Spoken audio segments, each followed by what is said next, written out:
And welcome back to the channel of Motorbike Nonsense. I've got a question for you. What bike do you recommend your mates get when they finally cave into your harassment in the pub and do their bike test? I used to recommend the Triumph Street Triple, but that's quite expensive now. It's £8,100 for the cheapest one. Then I recommended the Triumph Trident, which is £7,400-ish pounds. But the internet's favourite has always been this, the Yamaha MT-07. Now I'll admit, I've never ever ridden one of these, so this is a bit of an education, first impressions review of the bike from me, but I also want to approach it as someone who's been riding for 12 years. Can I have fun on this, or is it really only for noobs? So yeah, let's get cracking and do a walk around and go for a ride and see if it's any good or as good as the internet seems to think it is.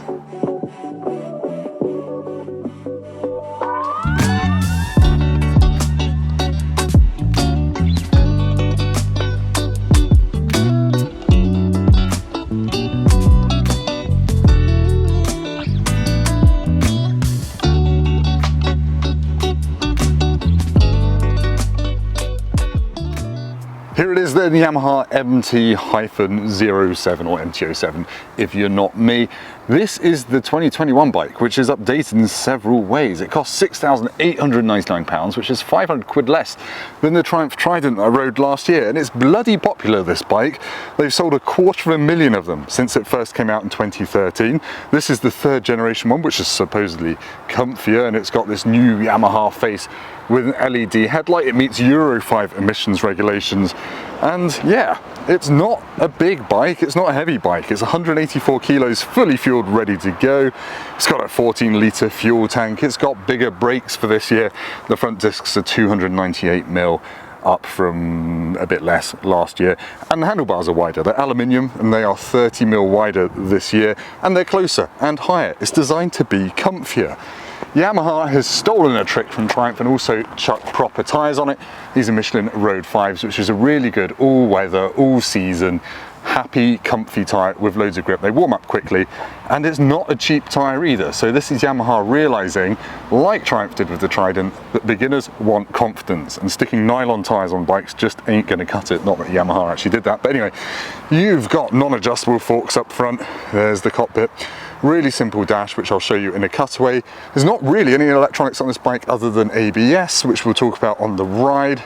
This has got an accessory screen on it, and this one also has accessory crash protection on there. You've got a rebound adjustable shock and preload adjustable shock under there, and that's pretty much it. The heart of it is a 680cc parallel twin. It's the CP2, so it's got a cross-plane crank, and the power is actually down this year 1 horsepower to 73 horsepower at 9,000 RPM, and torque is down 1 Newton meter to 67 Newton meters at 6,500 RPM. Is that enough numbers for you? Probably. The main thing is it's got fluorescent wheels and it looks pretty flippin' cool. Just show you the back. It's got this metal tail tidy, which is quite nice, quite posh. There's the rear tail light. And yes, that is an motorcycle. £6,900 is pretty damn affordable, isn't it? In 2021, when everything is just getting more expensive. Kind of looks a bit like a pouting Cyclops, doesn't it? Anyway, enough of a walk around. Let's leave Surrey's most notorious dogging car park and see if it's any good. The bike, not the dogging. Dogging's never good.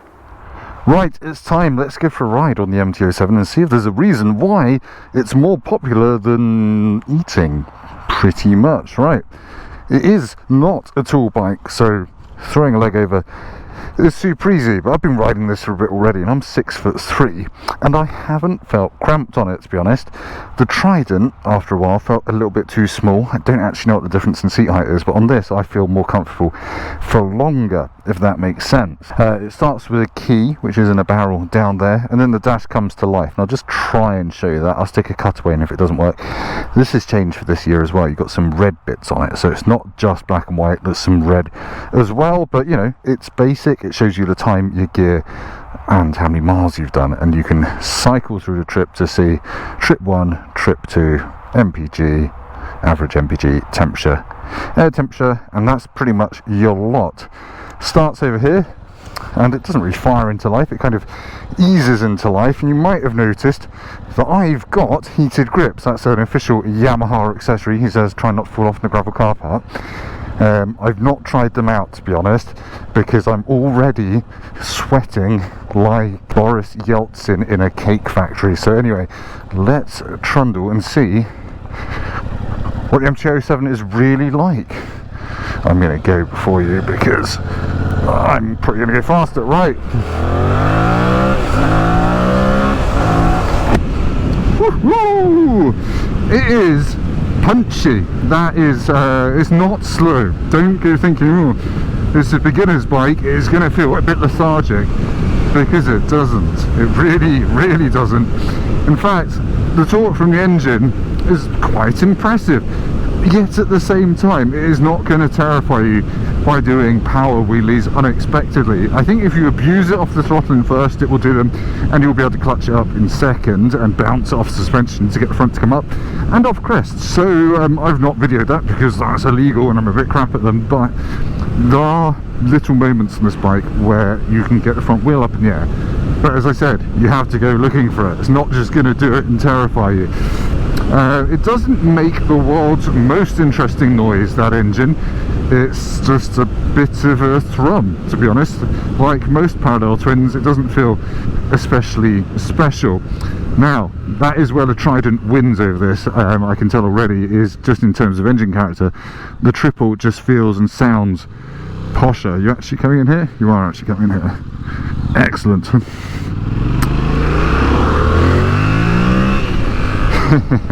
Yeah, the Trident does feel posher. Now, on the acceleration front of things, the throttle on this, the first half of it is quite soft.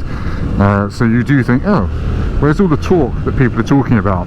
But if you wrench it wide open or past halfway, you get it.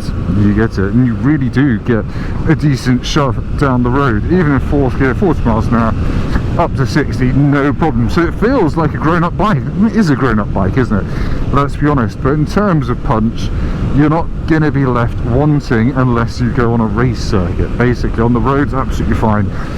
In terms of speed on motorways, it'll be alright whilst it's a naked, so you've got all the wind protection of a paper bag, but you know, it's naked life, yo. That's what it's like. The mirrors are quite big, they're quite stable, they never get buzzy, they're easy to adjust, and I don't think they're on the sort of mounts that eventually gives up and starts spinning around on you. They're actually quite solidly mounted, which is nice. One thing that is a little bit annoying is the indicator switch. It's down there, it's right next to the horn button. It's quite easy to hit the horn when you're going right on the indicator or when you're cancelling it. I haven't been around here for ages. I used to work a lot around here when I worked at Carwell. We used to film all of our reviews at big studios up here, so I used to hoon around these roads in nice cars, but now I'm doing it on nice motorbikes. That's alright. So yeah, I've got a gear indicator. I never had that when I was growing up. That's a great thing to have. I would say I'm pretty sure this doesn't have a slipper clutch. I say I'm pretty sure because I've managed to get the rear tyre to lock up by dumping it down a couple of gears, so you just have to be a little bit careful, blip the throttle, and you will be absolutely fine. One other negative that I have noticed on this bike as well is the ABS. It does have ABS because it has to by law, but the rear ABS is very easy to trigger, like when you're doing stuff around town. The back brake is quite sharp, and if you are being a bit of an oaf like I was earlier, when you get the rear ABS to kick in, it feels like you've broken something. It's quite loud and it sounds like it's disconnecting something physically. It kind of snaps, and it's not the most reassuring noise in the world. Right, let's talk about the handling. It is pretty impressive. It's really light and easy to flick into corners, and it feels quite stable when you're into a corner. Now, when you do really push it on a bumpy road and you're going, let's say, comfortably in excess of the national speed limit or what is sensible, it does get a little bit wallowy where the Triumph Trident doesn't. But really, you're going to have to be riding it pretty hard to really notice that difference. The brakes, the front brakes, they're pretty good. They're pretty good.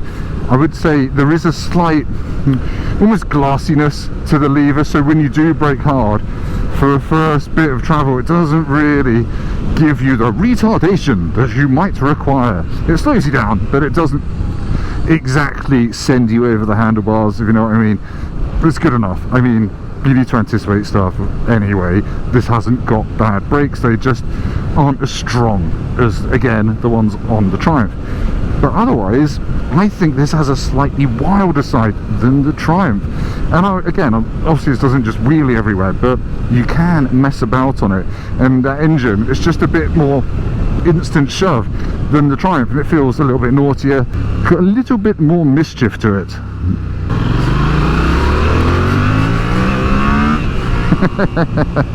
But yeah, you get the sense of the bars going light when you absolutely properly gun it in first gear. It's a little bit flightier than the Triumph over bumpy surfaces. Sometimes I think that's quite an exciting thing, especially when you're on it and you're gassing it and you've got your elbows out. I should talk about the ergonomics a bit more. It just feels very neutral, I think it's fair to say. I'm not leant forward very much. I've got a nice bend in my elbows. I'm 6'3", as I've said, and I don't feel like I'm bunched up like a little ball of elastic bands on this bike. I feel as if I can move about frontwards and backwards, fore and aft, and nearly turns into a sailor there. And my knees, they can grip the tank really nicely. Often when I'm on bikes that are this size, a bit smaller, my knees kind of go over the top of the tank and it's quite uncomfortable to clamp onto them. But not so on this. It's pretty good. I'm 95 kilos, just for comparison, so when I'm kind of talking about the suspension, getting a little bit wallowy when you are smashing the granny out of it, bear in mind that I'm pretty tall and pretty fat, so if you're lighter, I dare say you wouldn't notice half the problems that I have with this. Not really problems, just a different feeling. There's a motorcyclist. I wonder if he wants an MT-07. Most of them do. That is, most motorcyclists seem to want MT-07s. Apologies for the tinted visor. You can normally see my ugly mug when I'm riding, but it's really, really bright today, and I've had a bit of a migraine this morning, so I'm just trying to granny my eyes a bit. I've said granny too much in the past 5 minutes.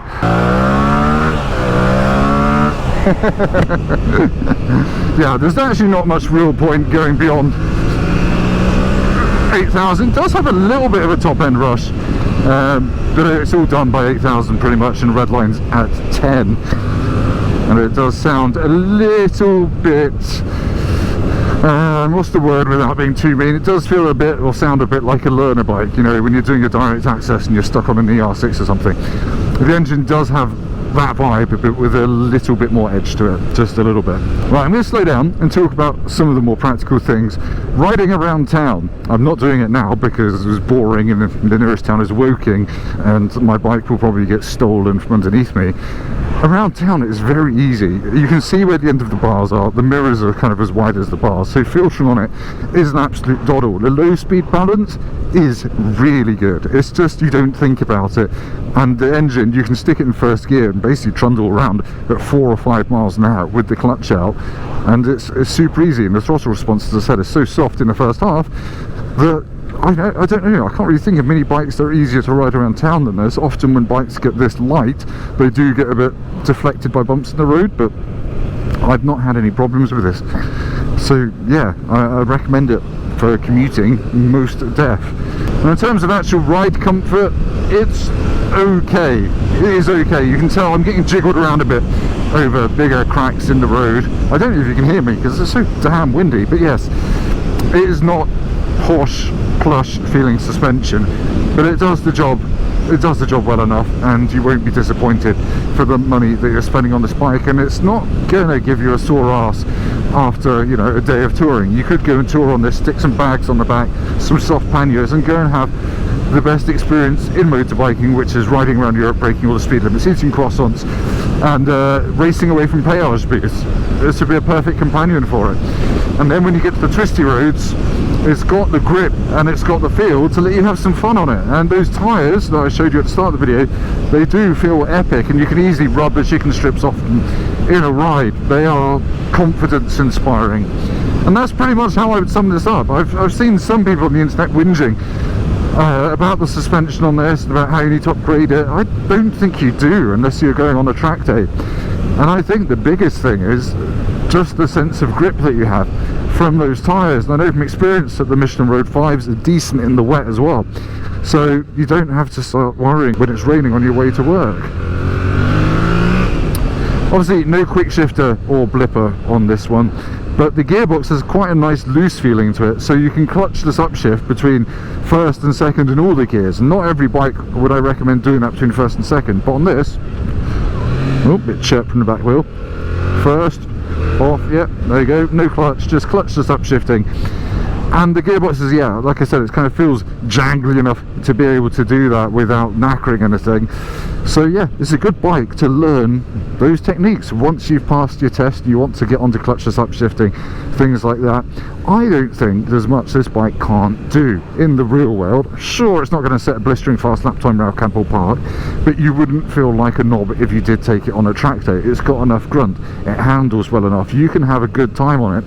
And the only thing you're really going to do is, I don't know, wish you had slightly better bite from the front brakes. Alright, let's go down here because there's an equestrian centre and I like horses. This is probably a mistake, isn't it? Don't scare the horses, your shorts are far too short. So yeah, I see why it's so popular. It's also worth pointing out that part of the joy of bikes like this is that you don't have to faff about with rider modes or anything like that. It's just get on and go. There's no setting up, there's no making sure the electronic suspension's doing this, that, the other. You just get on and ride it however you want, like you stole it, like you've just bought it, like you've just passed your test, or like, I don't know, you're the boss of Yamaha and you're very proud of your product.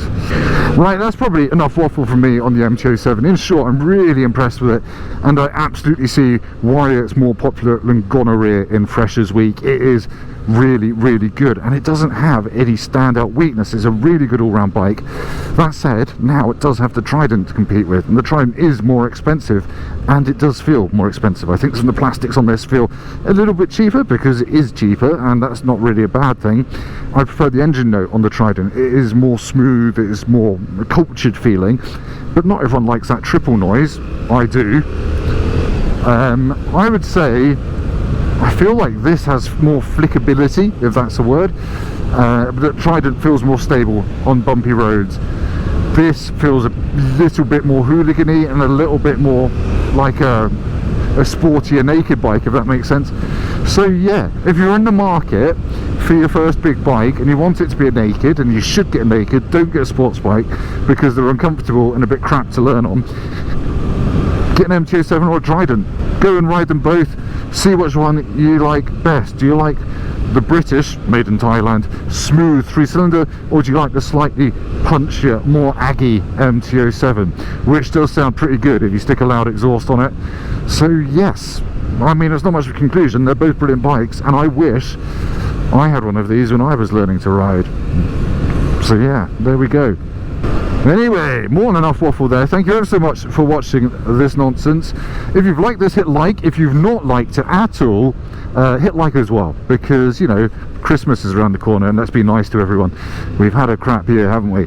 And subscribe, because there's more bikes coming soon. I've just filmed the BMW S1000R and the new Triumph Speed Twin, and go on my car channel, Tim Rodey Drive Stuff, where I've just driven a bunch of electric BMWs that cost more money than I'm ever going to make in my lifetime.